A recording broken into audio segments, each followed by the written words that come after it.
उत्पत्ति अध्याय 45।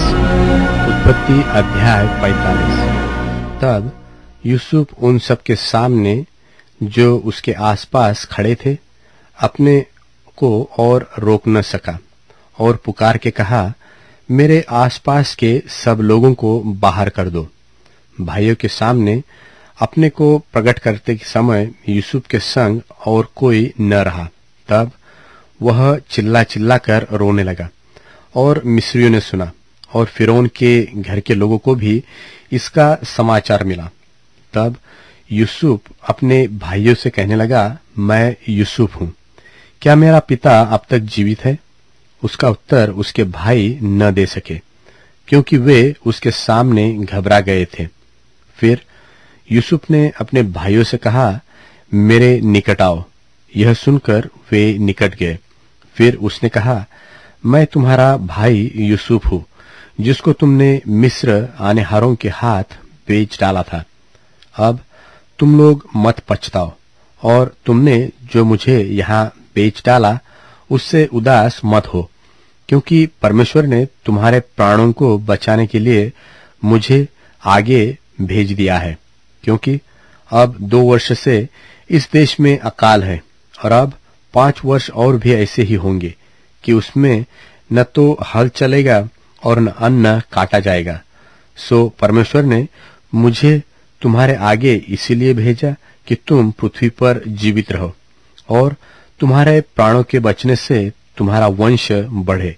इस रीति अब तुम मुझको यहाँ पर भेजने वाले तुम नहीं, परमेश्वर ही ठहरा।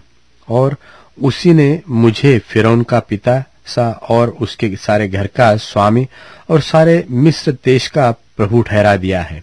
सो शीघ्र मेरे पिता के पास जाकर कहो, तेरा पुत्र यूसुफ इस प्रकार कहता है कि परमेश्वर ने मुझे सारे मिस्र का स्वामी ठहराया है, इसलिए तू मेरे पास बिना विलंब किए चला आ और तेरा निवास गोशेन देश में होगा और तू बेटे पोतों भेड़ बकरियों गाय बैलों और अपने सब कुछ समेत मेरे निकट रहेगा। और अकाल के जो 5 वर्ष और होंगे उनमें मैं वही तेरा पालन पोषण करूंगा। ऐसा न हो कि तू और तेरा घराना वरन जितने तेरे संग हैं सो भूखों मरे। और तुम अपनी आंखों से देखते हो और मेरा भाई बिन्यामीन भी अपनी आंखों से देखता है कि जो हमसे बातें कर रहा है सो यूसुफ है।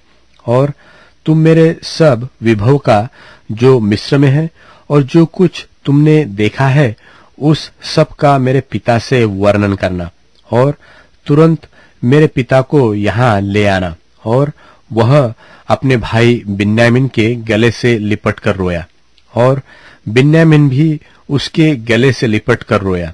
तब वह अपने सब भाइयों को चूमकर उनसे मिलकर रोया और इसके पश्चात उसके भाई उससे बातें करने लगे। इस बात की चर्चा कि यूसुफ के भाई आए हैं फिरौन के भवन तक पहुंच गई और इससे फिरौन और उसके कर्मचारी प्रसन्न हुए। सो फिरौन ने यूसुफ से कहा, अपने भाइयों से कहा कि एक काम करो, अपने पशुओं को लाद कर कनान देश में चले जाओ और अपने पिता और अपने अपने घर के लोगों को लेकर मेरे पास आओ और मिस्र देश में जो कुछ अच्छे से अच्छा है वह मैं तुम्हें दूंगा और तुम्हें देश के उत्तम से उत्तम पदार्थ खाने को मिलेंगे।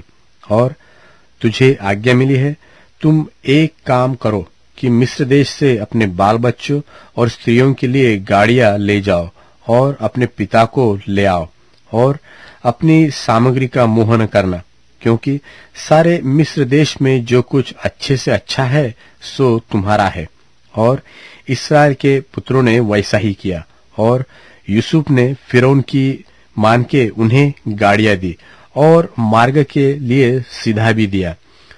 उनमें से एक एक जन को तो उसने एक एक जोड़ा वस्त्र भी दिया और बिन्यामीन को 300 रुपए के टुकड़े और 5 जोड़े वस्त्र दिए। और अपने पिता के पास उसने जो भेजा वह यह है अर्थात मिस्र की अच्छी वस्तुओं में से लदे हुए 10 गधे और अन्न और रोटी और उसके पिता के मार्ग के लिए भोजन वस्तु से लदी हुई 10 गधियां।